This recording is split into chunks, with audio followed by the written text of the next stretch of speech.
Hey everyone, and welcome back for another deep dive with us.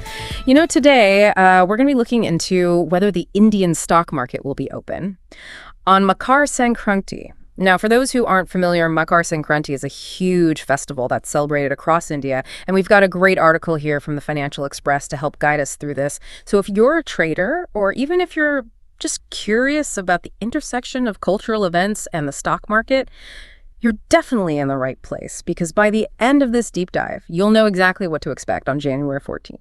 Yeah, and I think it's fascinating how these financial markets, they often have to operate independently of public holidays.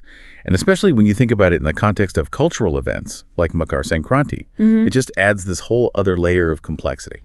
Okay, so let's jump right into it. Makar Sankranti falls on January 14th, 2025, and it's celebrated under all sorts of different names. We've got Lori, Pongal, and so many more. It's a super widespread festival, as we said, but the question is, will this impact the stock market? Well, according to this article from the Financial Express, the Indian stock markets will actually be open on Makar Sankranti, even though banks are observing a holiday. Really? That's kind of unexpected. I mean, if it's a holiday for banks, why wouldn't it be for the stock market as well? What's the logic there? That's a great question, and it really all comes down to how they determine these stock market holidays.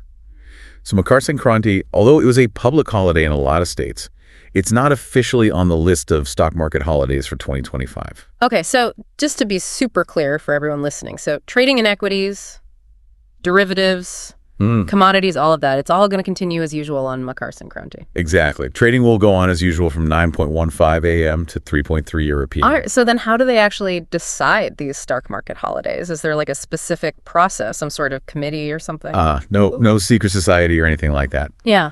Basically, each year, the major Indian stock exchanges, so that's the BSE and the NSE, they release an official holiday calendar.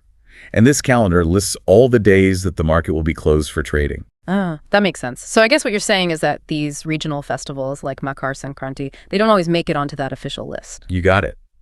And the article even mentions a few other really important cultural festivals, like Pongal, Ugadi, and Onam, that also aren't recognized as stock market holidays. It seems like they're much more focused on events that have a big economic impact across the whole country.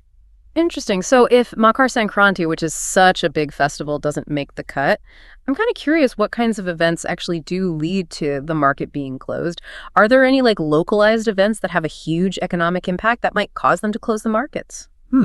That's a really good question.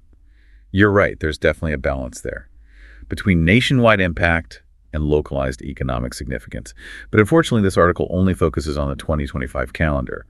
It'd be pretty interesting to look into that further, though. Maybe there's some examples from the past, or even specific criteria that the exchanges use. What do you think? Yeah, for sure. I can definitely imagine a scenario where, let's say there's a massive industry conference or something, or a huge event that draws tons of people and business to one specific region.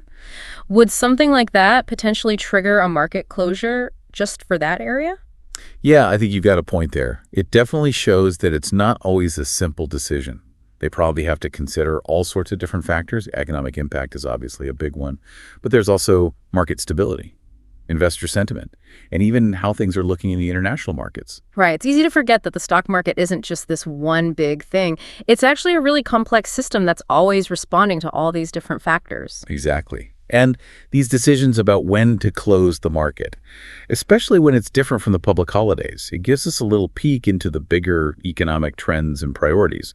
So in the case of Makar Sankranti, it kind of seems like they're prioritizing these national level events, the ones that have a really significant impact on the overall economy. That's a really cool takeaway. It's almost like we can get a sense of how India is positioning itself within the whole global financial landscape. Absolutely. And it just goes to show how everything's interconnected. You've got these cultural events, economic activity, and of course the stock market itself. So speaking of the stock market, let's take a look at that official holiday calendar for 2025.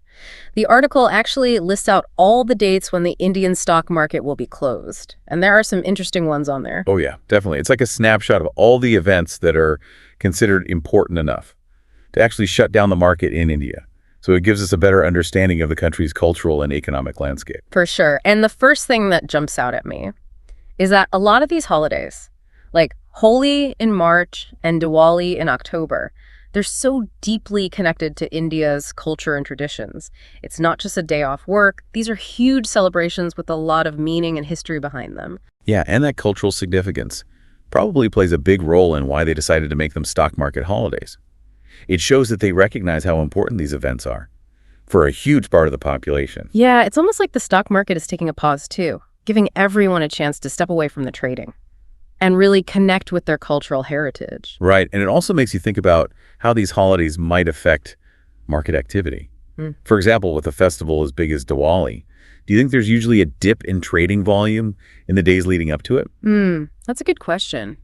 It would make sense if people were more focused on getting ready for the celebrations than on actively trading. Exactly. It'd be really interesting to see the data on that and see if there are any noticeable patterns in trading behavior around these big cultural holidays. It could be really useful information for investors and traders. Absolutely. It just goes to show that even in the world of finance, where things seem to be all about numbers and logic, cultural influences can still have a big impact. Definitely. And that's something important to keep in mind as we continue to explore the complexities of the global financial landscape. Totally agree. So before we move on to the whole global market thing, let's just quickly touch on weekends. The article mentions that weekends are obviously automatic market closures. Yep. No trading on Saturdays and Sundays, no matter what holidays might be happening. Right. And we talked earlier about how a few holidays in 2025, like Republic Day and Bakri Eid, they actually fall on weekends. Exactly. So they don't end up causing any extra market closures. It's all about efficiency. Now, seeing all these specific dates for the Indian stock market, it got me thinking, how do traders who are working globally, how do they keep track of all these different holiday schedules around the world? I mean, it seems like a logistical nightmare. It's a great question. It really highlights how interconnected our global financial system is. Every market has its own schedule, its own holidays. And then you've got all the different time zones. Trying to coordinate transactions and information flow across all that can be incredibly complicated. It's mind-boggling just thinking about it. So is there like a global master calendar or something that everyone follows to keep it all straight? Not really. It's not so much about one single calendar. It's more like this really sophisticated interplay between the schedules of each individual market, the time zones, and of course, all the technology that makes it possible. So no secret global society controlling it all then? Not that I know of, but seriously, it's an amazing system.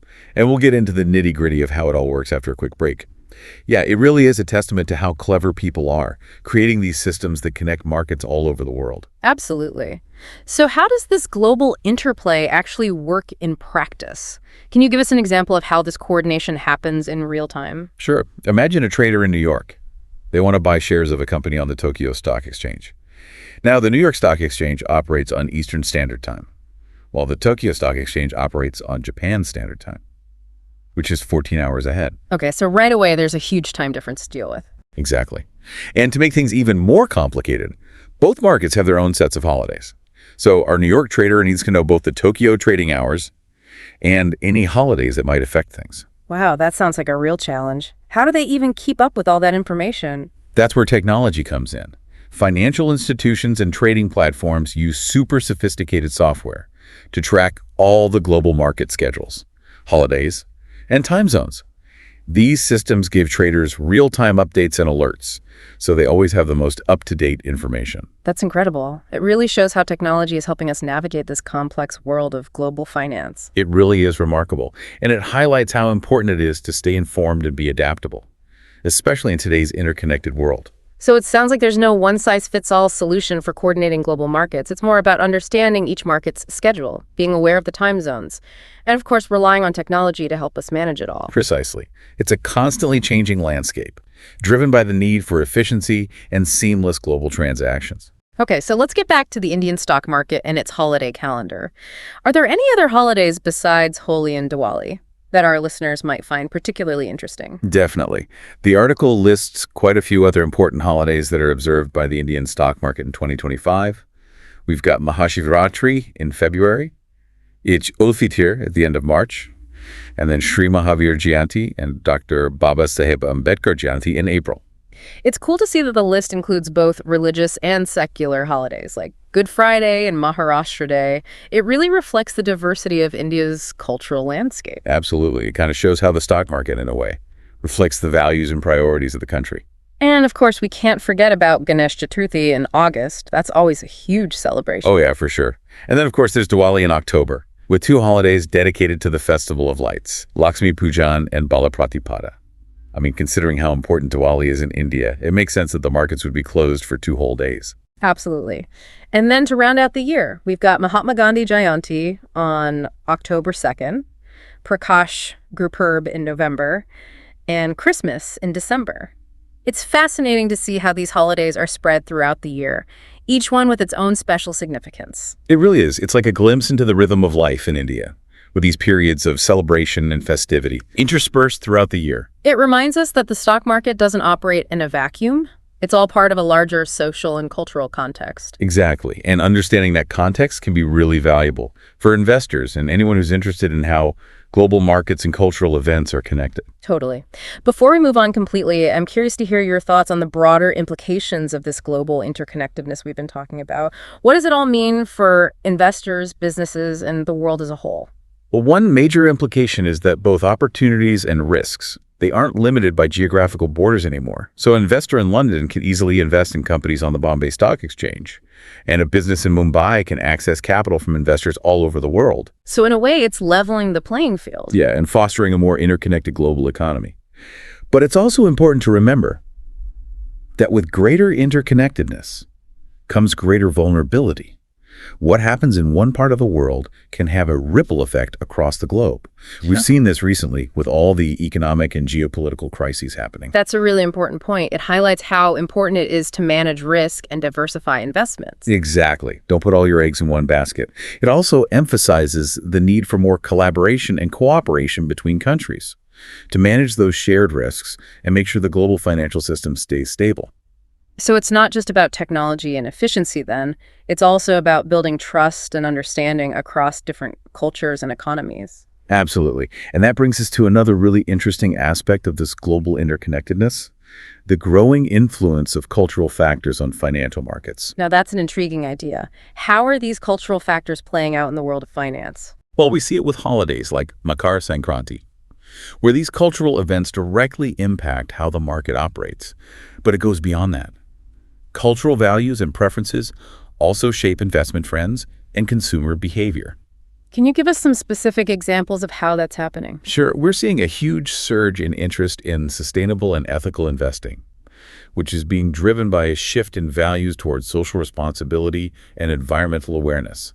And in the consumer world, cultural trends affect everything from fashion and food to entertainment, which opens up all sorts of new markets and opportunities for businesses. So it's not just about numbers and algorithms anymore. Cultural sensitivity and awareness are becoming really important in finance. Exactly. Understanding those cultural nuances can be the key to success in today's globalized market. It seems like the world of finance is becoming more and more complex and fascinating all the time. What are your thoughts on the future of global markets? What trends are you most excited about? One trend I find really captivating is the rise of fintech, financial technology. We're seeing so much innovation in mobile payments, blockchain, and artificial intelligence. And all of these are changing how we interact with money and financial services. Fintech is definitely a hot topic these days. What kind of impact do you see these technologies having on global markets? I think they have the potential to make finance more democratic, so it becomes more accessible and affordable for people and businesses all over the world. Imagine a future where geographical barriers are practically non-existent, where people can seamlessly transact and invest across borders just using their smartphones. That sounds both exciting and a little bit scary. It's hard to predict how these technologies will evolve and what kind of unintended consequences might come up. That's true, but that's also what makes it so exciting. We're on the verge of a whole new era in finance, full of possibilities. It reminds us to stay curious, adaptable, and open to new ideas as the world of finance keeps evolving. I couldn't agree more. The future of finance is bright, but we need to embrace change and challenge the way things are done. Well, we've covered a lot of ground today, from the specifics of the Indian stock market holiday calendar to the bigger trends that are shaping the future of global finance. Before we wrap up, is there anything else you'd like to share with our listeners?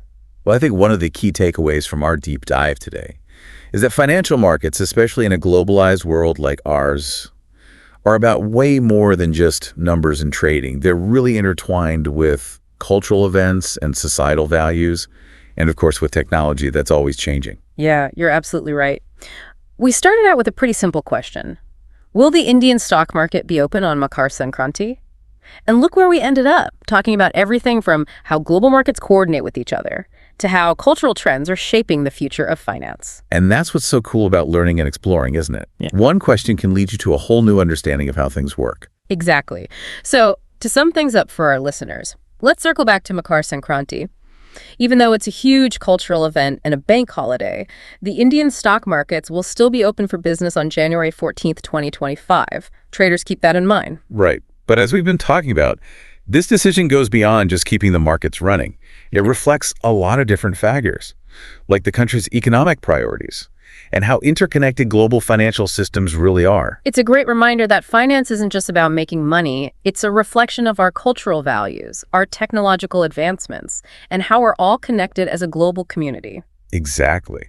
And as we move forward into this new era of finance, shaped by things like cultural shifts and technological innovations, it's more crucial than ever to stay informed, be ready to adapt, and embrace the complexity of it all. That's a great point. Well, I think that's about all the time we have for today. We hope you enjoyed our deep dive into the world of Makar Sankranti and the global financial markets. And don't forget, the journey of learning never really ends.